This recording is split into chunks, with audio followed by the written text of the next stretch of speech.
Hello very good morning મિત્રો. આજે આપણે એક કેસ વિશે વાત કરીશું. કેસ બહુ સિમ્પલ છે, હું બહુ શોર્ટ ફોર્મમાં અને ઇઝી ફોર્મમાં તમને શેર કરું. કેસ છે એલર્જીક કફનો. છેલ્લા 20 વર્ષથી કફ હતો અને એમની સાથે અમને વોમિટિંગ થતી, જે જીઆરડીનો કફ કહીને એના લીધે. સોલ્ટી ચિકાશ નીકળે ડેઈલી સવારે, અને ડેઈલી સવારે વોમિટ તો થાય જ, ઠીક છે. અને આખો સવારે વધારે ખાંસી આવે, આખો દિવસ થોડી થોડી ખાંસી આવ્યા કરે. પછી કફ આવે એટલે મીન્સ કે ખાંસી આવે એટલે કે પરસેવો થવા લાગે, પછી શ્વાસ લેવામાં તકલીફ પડવા લાગે.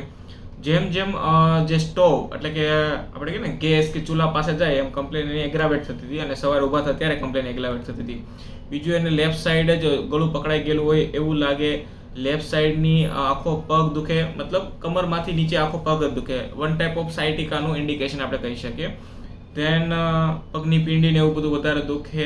રિપોર્ટિંગ કરાવો તો B12 અને D3 ડાઉન આવે, અને early changes of varicose vein આવેલા, એ બી લેફ્ટ સાઈડ. અને લેફ્ટ સાઈડના પેટમાં બી એમને તકલીફ થતી હતી, ઠીક છે. આ એની મેઇન કમ્પ્લેન હતી. પાસ્ટ હિસ્ટ્રીમાં બહુ મેજર નહીં, પણ ગેસ્ટ્રો ટાઇફોઇડ હતો અને રિકરન્ટ યુટીઆઈની કમ્પ્લેન હતી. રિકરન્ટ યુટીઆઈ તો આજે બી થાય છે, અને પાસ્ટમાં એણે B12ના ઇન્જેક્શન ને એવું બધું લીધેલું છે, ઠીક છે.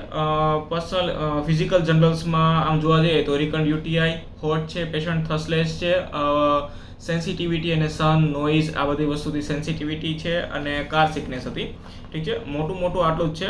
પેશન્ટની સાથે જ્યારે હું વાત કરતો હતો ત્યારે ઇચ એન્ડ એવરીથિંગ્સ એ જ્યારે શેર કરે ત્યારે કે ને આંખો ચકળવકળ થયા કરે. પછી એક સાર્કાસ્ટિક સ્માઇલ આપતો આમ, એવું કઈ હોય નહીં આમ, એટલે એ કે ને કે સાર્કાસ્ટિક સ્માઇલ, આપણે ફીલ થાય કે આ સાર્કાસ્ટિક સ્માઇલ છે. આઈસ જોવા જાઓ તો કન્ટિન્યુ શું કહેવાય ચકળવકળ થતી હતી, એવું કહીએ કે સમથિંગ લાઈક કે ને ફિયરિશ હોય, જૂઠું બોલતા હોય એ ટાઈપનું ફીલ થાય આપણને, ઠીક છે. હવે હિસ્ટ્રી લીધી તો પાસ્ટ હિસ્ટ્રીમાં ખ્યાલ પડ્યો કે ભાઈ પપ્પાને ત્યાં બહુ ફ્રીડમલી લાઈફ જીવેલા, કોઈ પ્રોબ્લેમ નહીં, ફાઇનાન્શિયલી થોડું વીક હતું પણ ચાલી જતું બધું, કોઈ ઇશ્યુ નહોતો. પણ જ્યારે અહીંયા આવ્યા તો અહીંયા કેવું કે મારી નાની ઉંમરે મેરેજ થઈ ગયા, તો કેવું કે મને બધી વસ્તુ આવડતી ન હોય, તો હું વસ્તુ ખાવા પીવામાં વધારે પડતી બનતી હોય, ઓછી બને, તો એમના લીધે ઇનલોઝનું ટેન્શન રહેતું. ઇનલોઝ આપણે કહે ને કે ક્રિટિસાઇઝ કર્યા કરે, ખીજાયા કરે.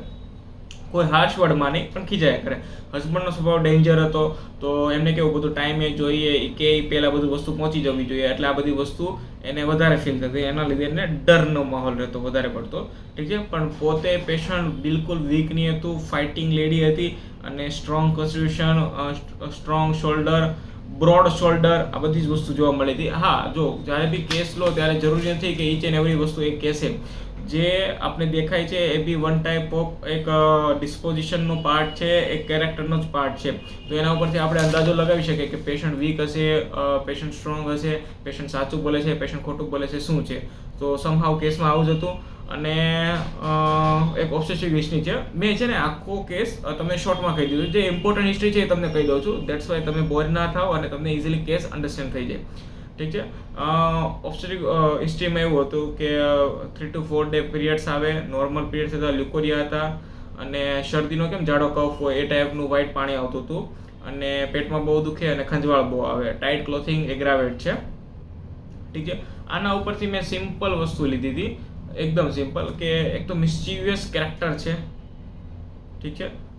ફિયરનો ડર, ફિયર કન્ટિન્યુ પાસ્ટથી ચાલ્યા હોય છે, ફિયરથી ગવર્ન થયેલી વ્યક્તિ છે, પોતે બર્ડન લઈ શકે એવી વ્યક્તિ હતી, કારણ કે બ્રોડ શોલ્ડરની બધી વસ્તુ, ફાઇનાન્શિયલ કન્ડિશન અહીંયા વીક હોય તો પોતે અત્યાર સુધી બી કામ કરતી હતી.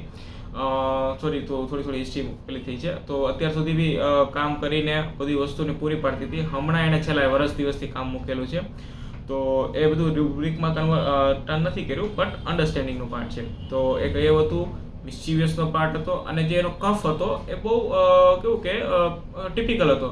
પણ સમજવાનું કે કફ છે કે મ્યુકસ છે. ઘણા કહે ને કે મને ગળામાં ચિકાશ હોય ને એવું લાગે છે, ધીસ ઇઝ નોટ કફ, ઠીક છે.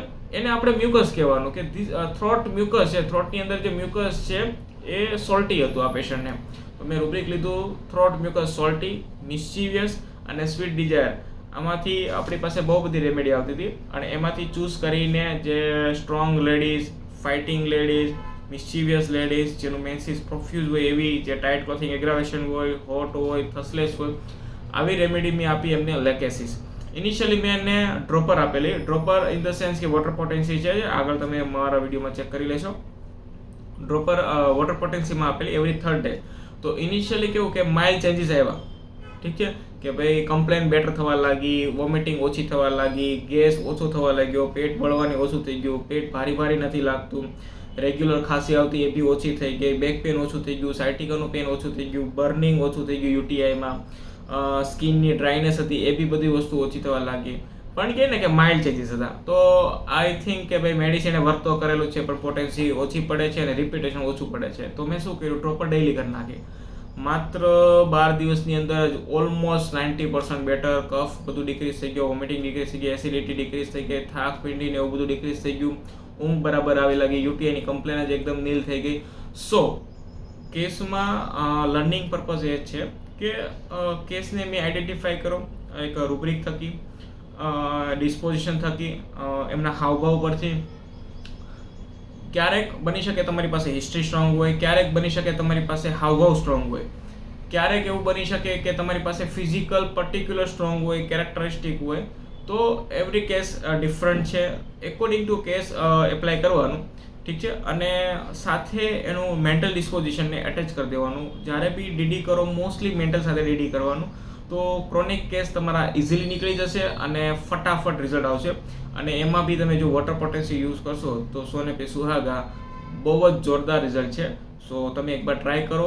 કેસને લઈને કોઈ બી કોઈ ક્વેશ્ચન હોય, કોઈ ક્વેરી હોય તો તમે મને પૂછી શકો. આની સિવાય બી હોમિયોપેથીને લઈને કોઈ બી ક્વેરી હોય, કોઈ ક્વેશ્ચન હોય તો બી મને કોમેન્ટ્સ કરજો.